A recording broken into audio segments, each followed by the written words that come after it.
Hey everybody, Economic Ninja here. I hope you're doing well. I want to do a story today and I want to thank Scott, one of my awesome subscribers, one of you, part of Ninja Nation, for sharing it with me. He sends me a lot of great information. And this is about Tyson Foods and something they are doing in China. They are selling their China poultry business. Now, I want to tell you why I believe this is happening. The world is splitting into two economies. Half of it will belong to Brazil, China, Russia, India, South Africa, the BRICS nations, followed by tens of 20, maybe 100 more nations. A group that is growing so fast and so fierce, their plan is to destroy the dollar hegemony. And I believe the other half will be Europe, the US, and Canada. I believe that companies like Tyson, which are a massive, massive player in the global food supply, understand what is going on behind the scenes, and they are positioning themselves now because an economic war has already started between the United States and China. And the next, I hope it's not a shooting war, but if you think about it, we are seeing things happening on such a fast global scale. It is quite frankly shocking. Even someone like me that has warned about this for a decade or more, to see how fast this is happening is one thing. To see how fast it's happening and so few people understand it is another. So let me dive right into the story. And this is out of Bloomberg, and it says it's an exclusive. Tyson Foods plans to sell China poultry business. Out of Hong Kong and New York, U.S. meat and processed food maker Tyson Foods plans to sell its China poultry business. Three people with knowledge of the matter said in the latest case of the multinational firm is looking to divest from the country in recent years. The company has hired Goldman Sachs to advise on the sale and sent preliminary information to potential buyers, including a number of private equity firms, said two of the people, adding the sale process was at an early stage. While it is not immediately clear what valuation Tyson Foods is seeking for the China poultry business, it has annual sales of about 1.1 billion, one of the people said. Springdale, Arkansas based Tyson Foods and Goldman Sachs declined to comment. The sources, who did not say why Tyson is planning to sell the businesses, declined to be identified because the information was confidential. Calls to Tyson Foods' China headquarters in Shanghai also went unanswered. Let me stop there and say that right now companies are trying to position themselves best based on the geopolitical threats that we have at hand. And to say that the BRICS nation is a geopolitical threat is an understatement. What we have been doing in the Ukraine and pushing Russia, trying to poke the bear. When you think about the Russia and China relations and their ties, you know that if you're poking Russia, you're poking China. Companies understand this and they are trying to position themselves. Why? Because China has been known in the past to, at a certain point, they go, we're just taking it.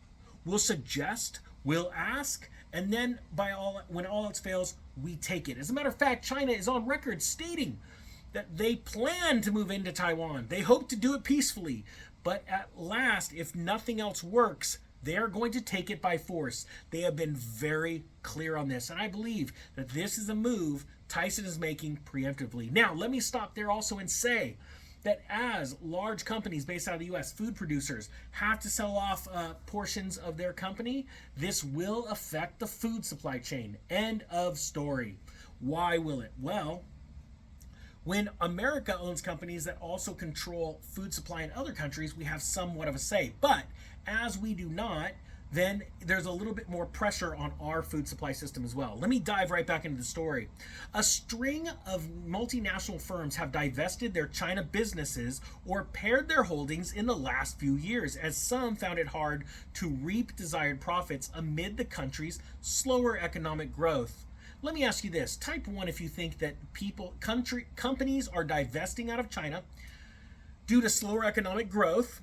Or do you believe that you understand what I'm saying and you agree that they are seeing the writing on the wall? They are seeing China being backed into a corner. They are seeing the U.S. pushing, trying to get us either into a financial war or a full-blown shooting war.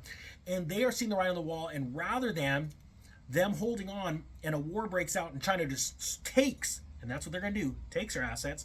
They are seeing the writing on the wall, and they are selling ahead of time. Type 1 if you believe that. Type 2 if you don't think so. And maybe the economic ninja is just making something out of nothing. I truly believe this is the case. It says right here, foreign companies have divested a combined $8.4 billion of Chinese assets across all sectors so far this year alone, following $13.5 billion in disposals in 2022. And this is from Deal Logic data. They showed that. Now think about this. What was the main headline in 2022? That was China, China, China. All the bad stuff that was going on in China. It was like all of a sudden we went from not being able to say the word China, right, in 2021, to all of a sudden in 2022, China was the culprit and the fault of everything. Interesting. And at that time, we saw companies literally bail on $13.5 billion in assets. Now think about that. That's for the entire year, $13.5 billion. Right now, as of right now, we're already at $8.4 billion. Type 3 if you believe that 2023 will see a larger divestment out of China in 2023. It says here, in the food industry, U.S. agriculture giant Cargill struck a deal in May to sell its China poultry business to private equity firm DCP Capital for an undisclosed price. Now, just so you know, I do believe that some of these firms that are picking up have to deal with your pensions. What happens if China all of a sudden starts stealing companies, just taking them, right? And it was your pension money that invested in these. Well, you take a loss. British consumer goods maker Rickett Snicker Group in 2021 sold its China infant formula and child nutrition business to investment firm Primavera Capital Group for an enterprise value of $2.2 billion. Dutch dairy cooperative Friesland Campnera kicked off the sale of its Frisco infant nutrition brand in December of 2021, but has yet to find a buyer. Isn't that interesting? A company that was wanting to sell its China operations cannot find a buyer. It sold an infant formula factory in China to local peer Inner Mongolia Industrial Group in July of 2022. Very interesting that it is trying to sell its Chinese operation, one of them, and it cannot find a buyer. At the same time, other companies seem to be bailing out of China. Again, because I believe the writing is on the wall. Companies know that if we get into some type of real war with China, they are going to seize their assets in war. What's to lose at that point? It says here, major Chinese feed and meat producer New Hope last month told investors it was reviewing its business and consider bringing strategic investors in its poultry and food business in a bid to lower its debt to asset ratio.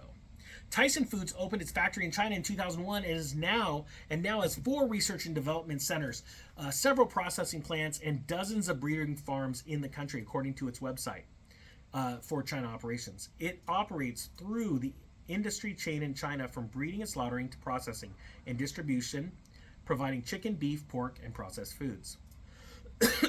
Excuse me. The point being is this: the writing is on the wall. We are moving into some type of war with China. We are already in an economic war. What comes next? Honestly, nobody knows, but I will tell you this. The facts are in right now. Companies are bailing on their China operations because they see something bigger, and they have a lot of access to a lot of great information. Why? Because they have lots and lots of money, and they have lots of money to lose. So in turn, you can see what's happening. They're bailing. We're already seeing this war, this economic war, building on so many different levels that I think it's important for us to literally take heed, think about what its ramifications are, and then prepare. If you don't have 6 months of food off to the side, I'm not saying to go panic. You need to consider that.